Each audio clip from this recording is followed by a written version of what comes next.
هسې د امت ورځ په ورځ د بدعملۍ و طرف ته ولې روان دی؟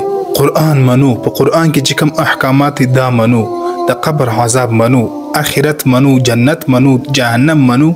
دی باوجوده دا زموږ په ژوند کې دینداري ولې نه راځي؟ ورځ په ورځ زموږ په ژوند کې د ګناهونو تیاره راځي، لیکن د نیکیو رڼا ولې نه راځي؟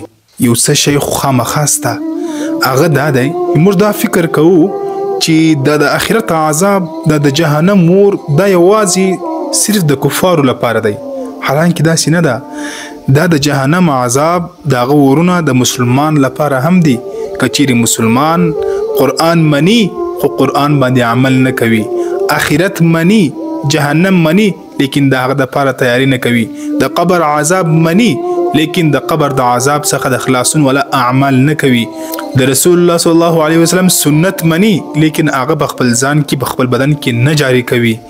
ګوره د قبر عذاب یوازې د منافقینو او د کفارو لپاره نه دی، دا د هغه نافرمانو مسلمانانو لپاره هم دی چې هغه خپل رسول مني لیکن د خپل رسول خبري او احکامات نه مني. که چیرې یو انسان د خپل آخرت د قبر عذاب د جهنم اور مخې ته کښېږدي او د هغه مطابق د ژوند وکړي، ان شاء الله العزیز په خپل ژوند کې به د هیڅ کله د ګناه طرف ته قدم نه کښېږدي. اوس ګوره مثلا ته اور راواخله پر دې خپله ګوته باندې ونیسه، ته نسې برداشت کولای، یو معمولی قدر اور په دې خپله ګوته باندې نسې برداشت کولای، نو بیا فکر وکړه چې د جهنم اور به ته څنګه پر دې ټوله بدن باندې زغملی سي.